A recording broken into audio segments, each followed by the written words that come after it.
Vamos a comenzar con la última charla de esta sesión de métodos numéricos. Tengo el agrado de presentar a don Joaquín Valenzuela, de la Pontificia Universidad Católica. Él nos va a hablar acerca de Hamiltonian Symplectic SSHDG Method for Nonlinear Waves Propagation Phenomena. Bueno, gracias por la invitación. Bueno, esto es una presentación más que nada de unos resultados que he obtenido durante el trabajo de mi tesis de magíster con el profesor Manuel. Eh, Así que partamos con la presentación. Bueno, un poco de lo que voy a ver, voy a introducir un poco de por qué estudiar estos problemas, un poco del desarrollo del método, cómo discretizamos temporalmente estas ecuaciones en setting discreto, y finalmente los resultados que hicimos experimentalmente.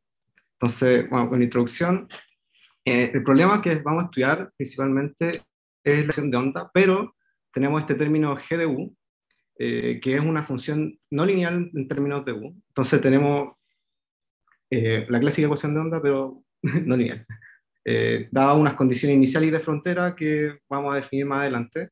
Las condiciones iniciales, bueno, las típicas, pero condiciones de frontera vamos a ocupar Dirichlet y periódica, con un poco de adelanto. Y un poco de dónde aparecen estas ecuaciones, aparecen harto en física cuántica. Entonces tenemos ecuaciones como non-linear Klein-Gordon, que tenemos un término lineal que es como una potencia, aquí por ejemplo u más un alfa u a la m con m mayor que 1.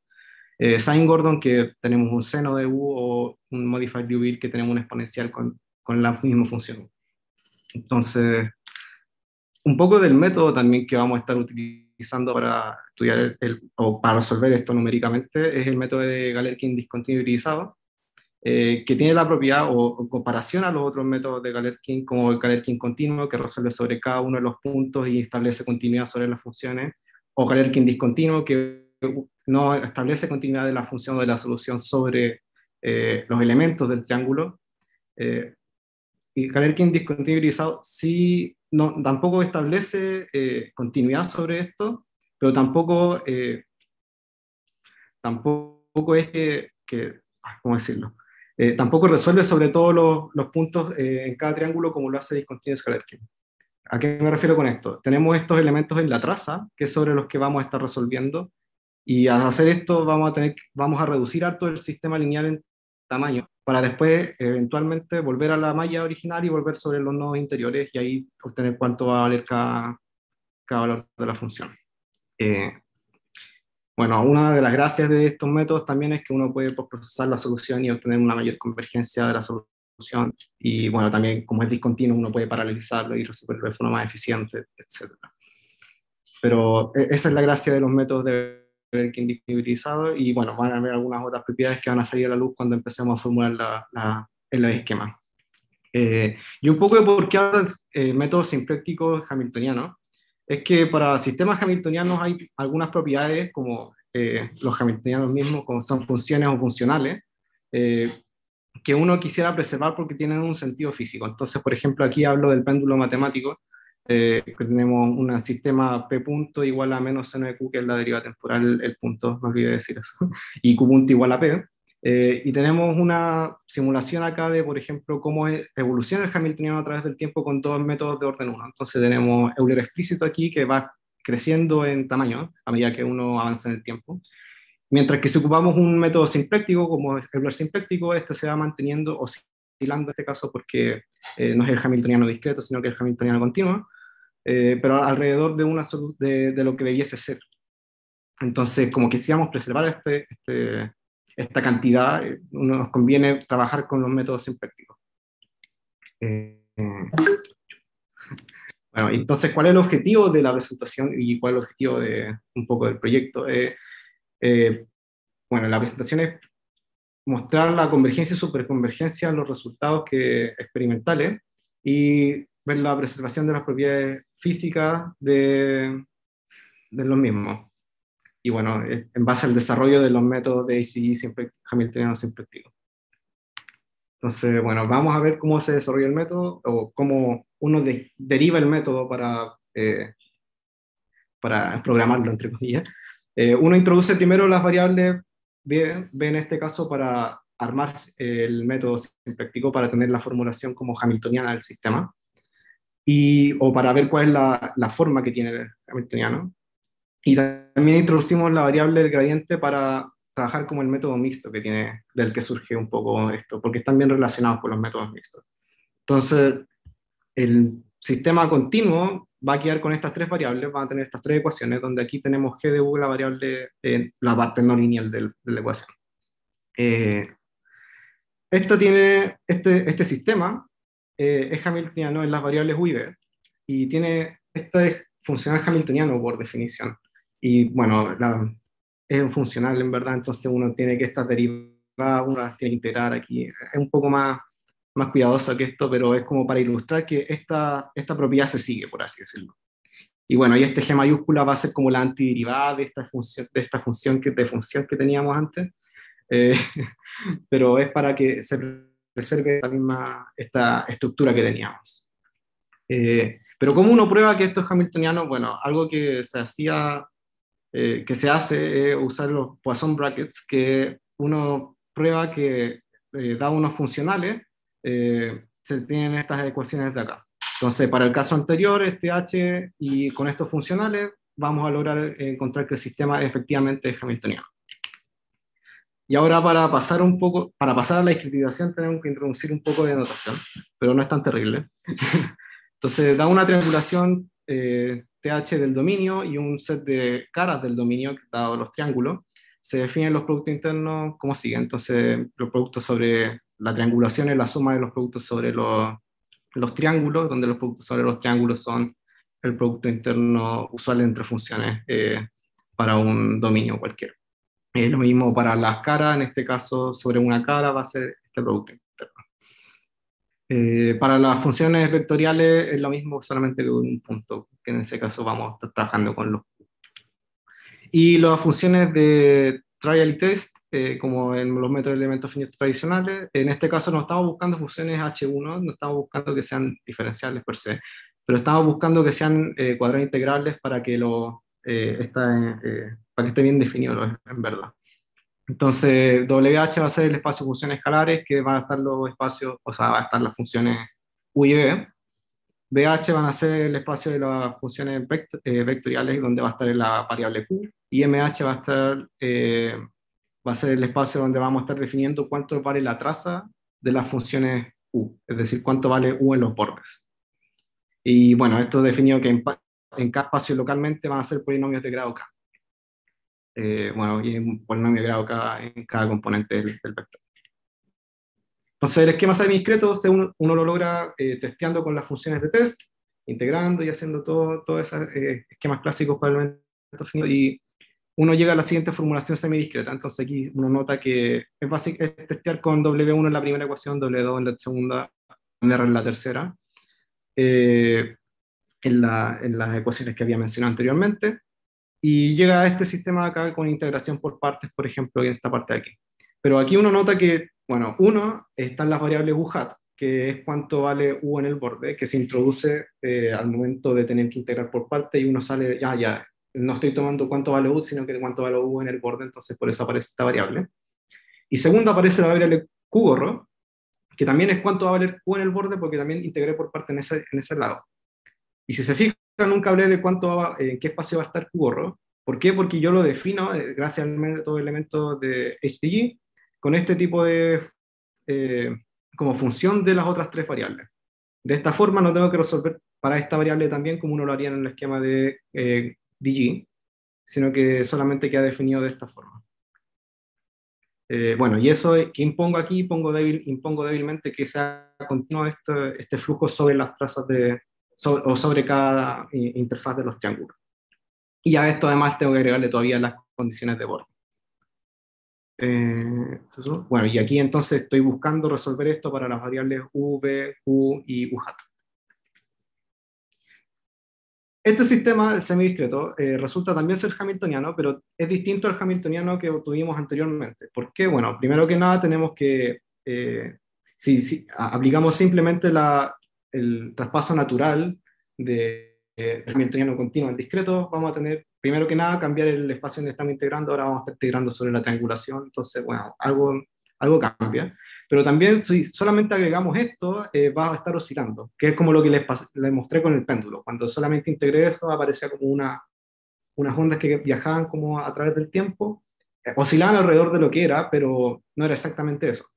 Entonces, el sistema va a ser hamiltoniano en este caso, para este funcional h sub h de aquí, que va a ser definido como h sub h tilde, que es el mismo que está acá, que es el del setting continuo al discreto, y agregado a este término de corrección tau de UH menos UH hat sobre las trazas que no son el borde.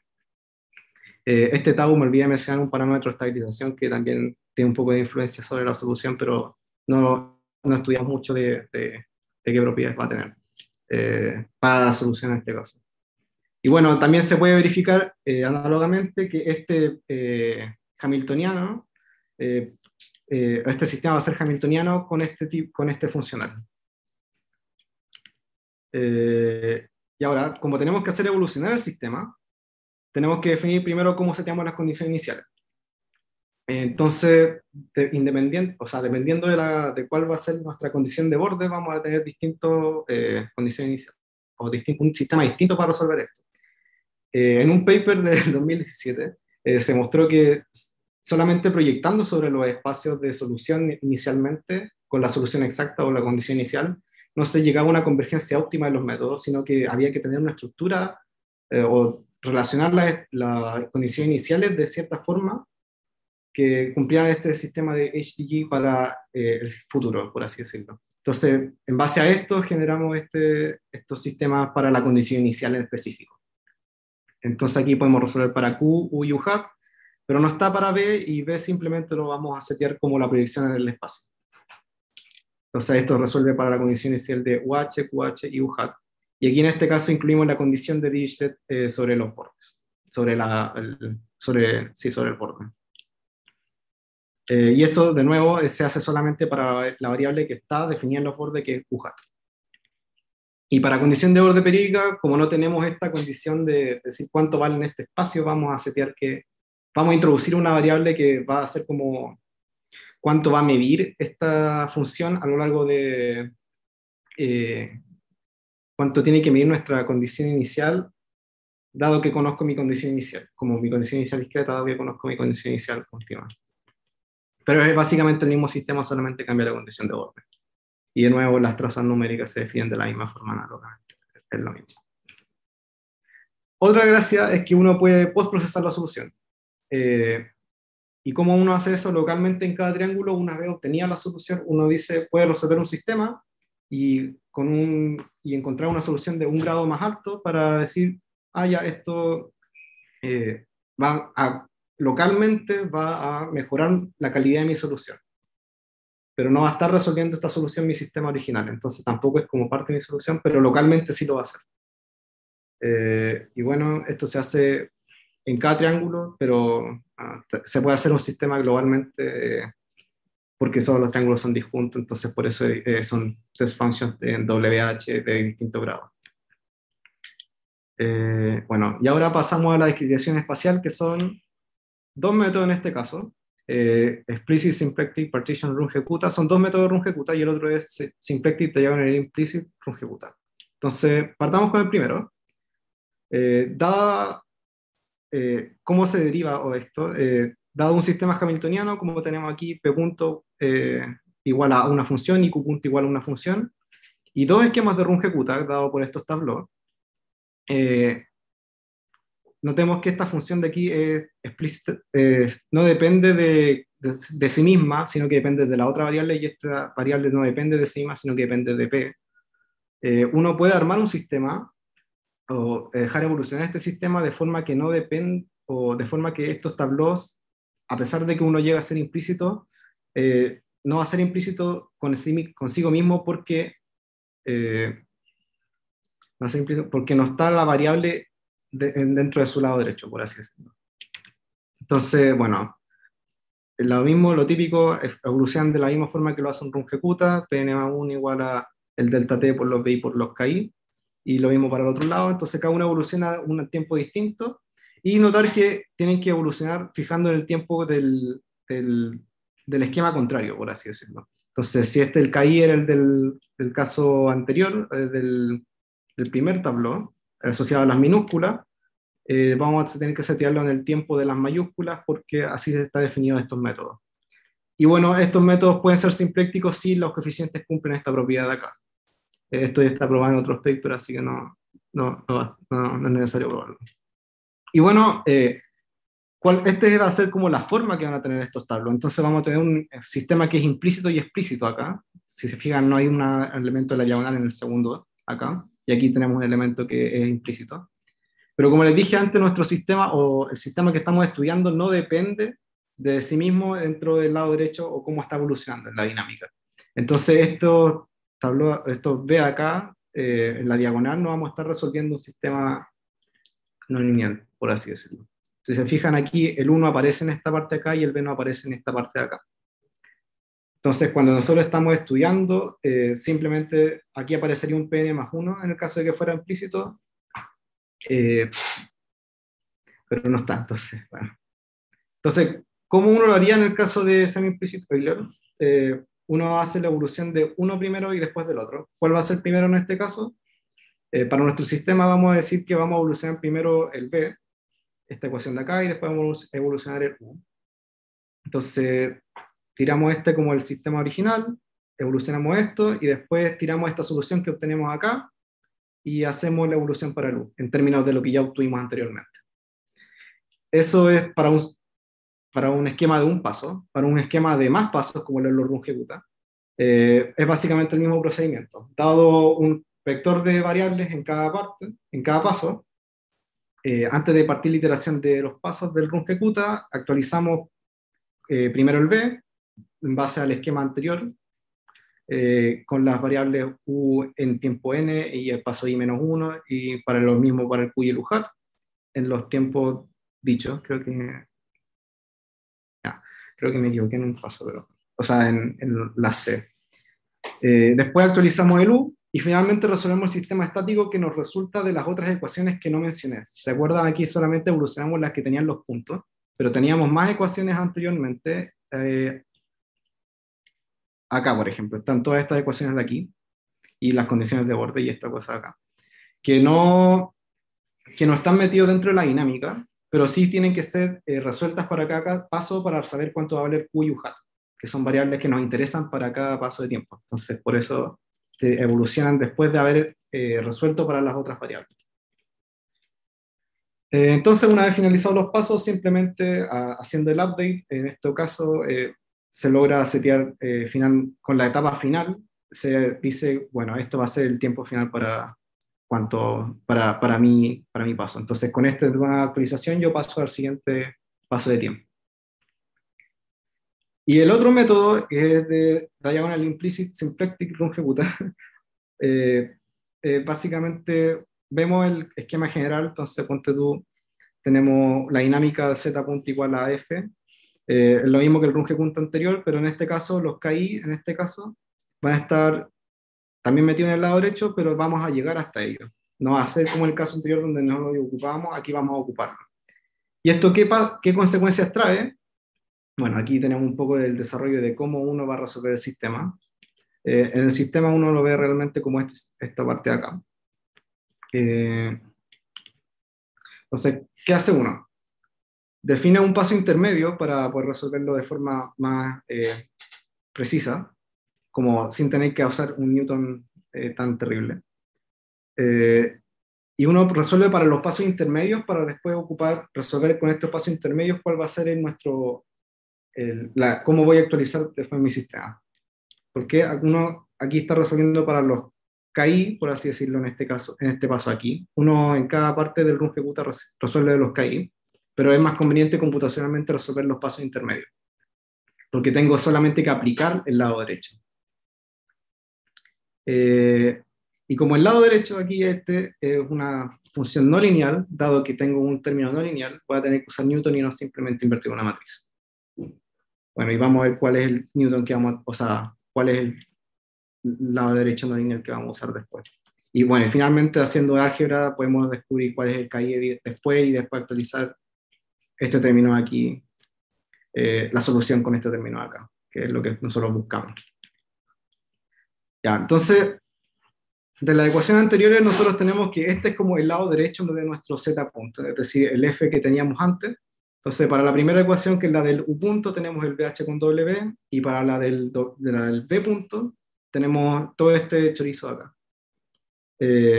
Bueno, aquí lo separé solamente para evidenciar cuál es la parte que tiene la no linealidad, entonces que es esta parte A, y aquí está la no linealidad, que es este producto interno. Y además aquí defino una matriz UH con BH, que es como para determinar cuál va a ser el paso anterior del tiempo.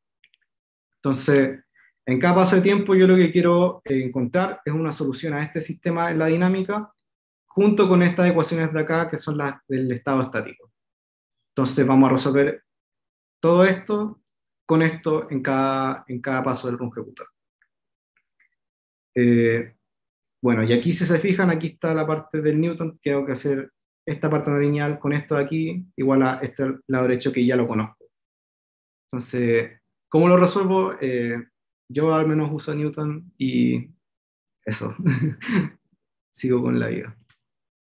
Y un ejemplo de cómo se hace esto con la regla del punto medio, uno lo vería como un sistema de esta forma, dado que un esquema de un paso uno lo puede escribir explícitamente y ver cómo queda. Entonces, por ejemplo, aquí tengo estos puntos, quiero resolver UH, BH, QH y UHAT, tal que este lado izquierdo sea igual a este lado derecho. Y esto, como aquí tengo una parte no lineal, aquí entonces tengo que aplicar Newton al sistema entero. Bueno, y aquí un sketch de cómo haría el paso para el general, dado una parte, un estado inicial, parto de la iteración, seteando este término aquí para ir actualizándolo como variable auxiliar nomás.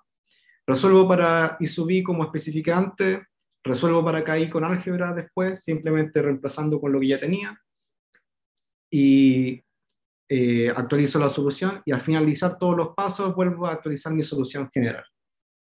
Ese es como el esquema del algoritmo que sigue esto.